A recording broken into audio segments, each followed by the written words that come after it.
Қайырлы күн достар, картоппен татылған еттен дайындалатын ерекше өте дәмді тағам түрін дайындаймыз.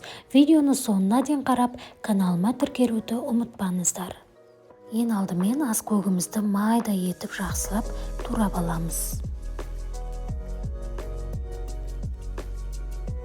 Өткізілген еттің бетіне саламыз.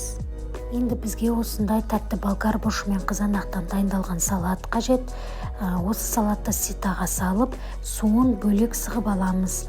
Массамызға тек құрғақ ингредиентті қосамыз. Егер де сіздерде бұндай салат болмаса, жай ғана қызанақ пен тәтті болгар бұрышын майда етіп турап, осылай ситаға салып, суын бөлек сығып алып қоссаңыздар болады. Массамызға тек қызанақ пен болгар бұрышының құрғақ түрін қосамыз, суын бөлек алып қоямыз. Дәміне қарай тұз бен бұрышымызды саламыз, азырақ паприка салсаңыздар болады, жақсылап араластырамыз.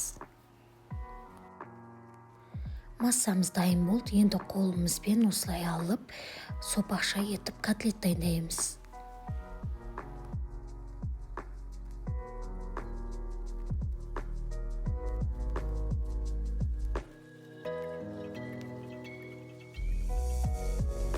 Осылай сопақша етіп дайындап, пешке салатын ыдыстарымызға біртіндеп саламыз.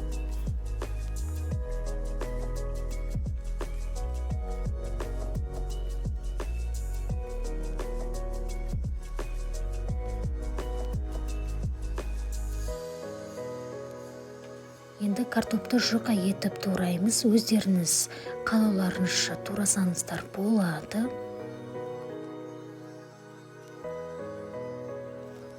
Котлеттеріміздің арасына картоптарды қойып шығамыз.